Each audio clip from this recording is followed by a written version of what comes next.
Hai, halo teman-teman, ketemu lagi dengan saya Rustanto, pemilik furniturerapi.com. Kali ini saya akan mengajak teman-teman untuk melihat proses pembuatan tempat tidur minimalis dengan laci 2 seperti di foto. Foto tadi adalah permintaan dari pembeli yang diambil dari Bukalapak, Shopee, dan Tokopedia. Di online shop tersebut dijual dengan harga 2 jutaan dengan bahan kayu jati. Tentu dengan harga segitu sangatlah murah. Namun kali ini saya akan proses tempat tidur minimalis dengan laci 2 tadi menggunakan kayu mahoni dengan harga jual 4 jutaan.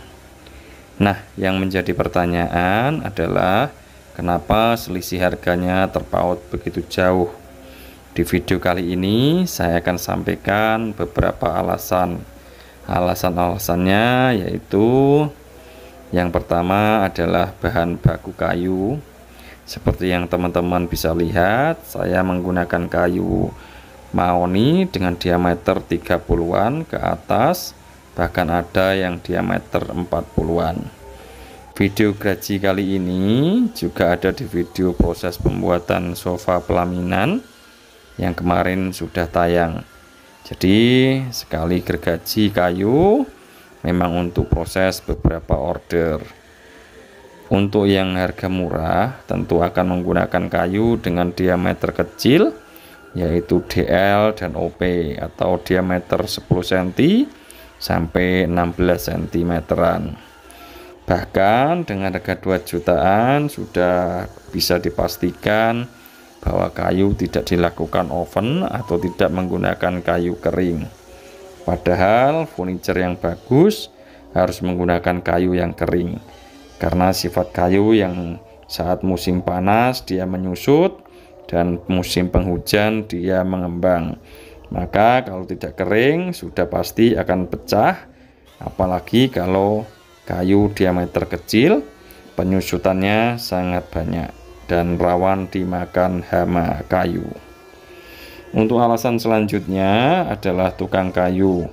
Banyak tukang kayu, namun tidak semua tukang kayu mampu bekerja dengan rapi dan bagus, serta bisa membuat konstruksi supaya furniture menjadi kuat dan bisa menjadi awet. Kalau tukang profesional, maka dia tidak menggunakan paku tembak sebagai kekuatan utama konstruksi, tetapi lebih sebagai hanya membantu konstruksi. Nah, konstruksi utamanya adalah tetap menggunakan purus, skrup, dan lem. Untuk sambungan papan blok menggunakan isen-isen yang dilem dengan lem epoxy, bukan lem DN, sehingga tidak mudah pecah. Di video kali ini saya akan tunjukkan kepada teman-teman bahwa di furniture api kami menggunakan lem epoxy supaya konstruksi benar-benar kuat. Sedangkan untuk proses pengeliman sambungan papan blok seperti ini yang sudah kita loter menggunakan loter 5 mili, kita kasih lem kedua permukaan yang akan dilem, dan juga lubang saat kita loter kita juga kasih lem supaya konstruksi benar-benar kuat. Dan nanti kita akan kasih isen-isen menggunakan triplek 5 mili.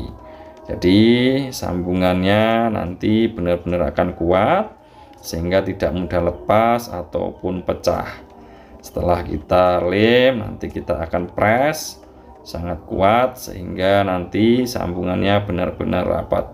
Nah, teman-teman bisa lihat kira-kira seperti ini, ada tripleknya di setiap sambungan. Sedangkan untuk papan blok yang dikombinasikan dengan ram, maka tidak dilem paten supaya ketika kayu bergerak karena suhu dan cuaca, maka kayu tidak akan pecah, karena sifat kayu yang ketika panas akan menyusut dan ketika dingin maka akan mengembang seperti yang saya katakan tadi. Selain itu, di furniture api setiap sudut furniture akan kami buat supaya tidak tajam dengan menggunakan mata profil sudut round overbit 5 mm, sehingga ketika bersentuhan dengan kulit penggunanya maka akan aman dan nyaman dan tidak akan melukai.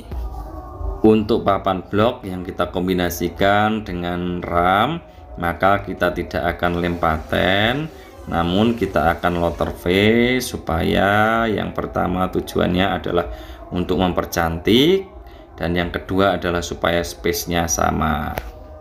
Nah, kira-kira seperti ini, teman-teman bisa lihat space-nya bisa sama dari bawah sampai ke atas, bahkan keliling pun space-nya bisa sama. Dan selain itu, yang paling penting adalah papan blok tidak dilem dengan ram supaya tidak pecah ketika kayu bergerak. Alasan selanjutnya adalah hardware rel laci. Saya menggunakan merek Drola. Keunggulannya adalah ketika laci ditarik maksimal, maka akan tetap presisi, kuat, dan tidak dongkleh ke bawah. Sedangkan untuk yang harga murah, sudah pasti tidak berani menggunakan merek Drola ini karena selisih harga yang sangat banyak. Untuk proses amplas gerinda, saya menggunakan orang yang sudah berpengalaman di bidangnya. Prosesnya 2 kali penggerindaan. Yang pertama menggunakan amplas nomor 150 dan dihaluskan dengan amplas nomor 400. Pada proses amplas gerinda ini harus ditekan gerindanya supaya tidak miring dan hasilnya rata, tidak bergelombang.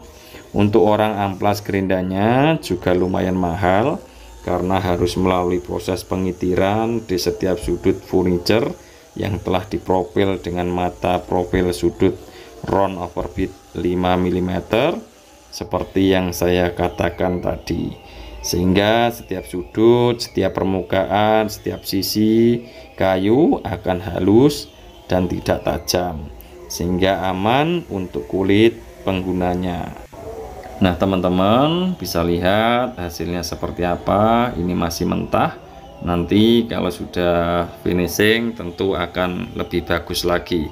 Dan teman-teman bisa bandingkan mungkin furniture teman-teman yang punya di rumah, apakah seperti ini atau tidak. Kemudian untuk alasan berikutnya adalah treatment obat anti hama. Untuk kayu yang memang diameter kecil itu akan rawan dimakan hama apapun jenis kayunya. Kalau teman-teman pernah lihat bahwa kayu itu rapuh dari dalam, nah itu adalah karena hama. Jadi setiap proses kayu kita menggunakan treatment obat anti hama, kemudian kita keringkan dan kita ulang sebanyak 3 kali sampai benar-benar kayu memang benar-benar aman. Nah, teman-teman, untuk alasan selanjutnya adalah bahan finishing. Saya selalu mempercayakan bahan finishing merek Propan karena sudah terbukti berkualitas dan tahan lama. Sedangkan yang harga murah kemungkinan besar menggunakan bahan finishing oplosan dengan pengencer bensin atau pertalite. Tentu belum ada jaminan bahan finishing ini akan awet. Jadi itu adalah alasan-alasan kenapa harganya bisa berbeda. Selain tadi perbedaan menggunakan lem DN yang harganya cuma 20 ribuan dengan lem epoxy yang harganya bisa mencapai 200 ribuan. Itulah kenapa saya lebih memilih untuk mengedukasi pembeli dan calon pembeli saya bahwa tidak ada barang yang murah itu bagus dan berkualitas. Bagi saya, furniture itu harus bisa dinikmati oleh generasi berikutnya, anak cucu kita.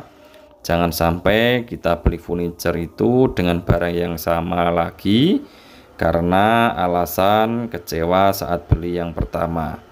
Lebih baik beli furniture dengan model yang berbeda untuk kegunaan yang berbeda pula, karena saat beli sebelumnya memang benar-benar berkualitas. Nah, yang jadi pertanyaan sekarang adalah apakah saya tidak bisa membuat yang harga murah? Tentu jawabannya adalah bisa. Tetapi saya dulu tidak di jalur itu. Saat jadi tukang kayu, quality control di perusahaan-perusahaan furniture ekspor yang kirim ke Cina, Korea, Arab, Amerika, Australia, dan masih banyak lagi. Semoga video ini bisa menginspirasi dan mengedukasi teman-teman yang akan membeli furniture. Jangan sampai teman-teman menyesal membeli furniture yang tidak awet. Demikian teman-teman video dari Furniture Happy. Jangan lupa untuk di like, di share, dan di subscribe. Saya berdoa untuk teman-teman yang sudah mensubscribe channel ini. Semoga selalu diberikan kesehatan, panjang umur, banyak rezeki, dan apapun yang dilakukan boleh senantiasa berhasil. Demikian, terima kasih dan sampai jumpa.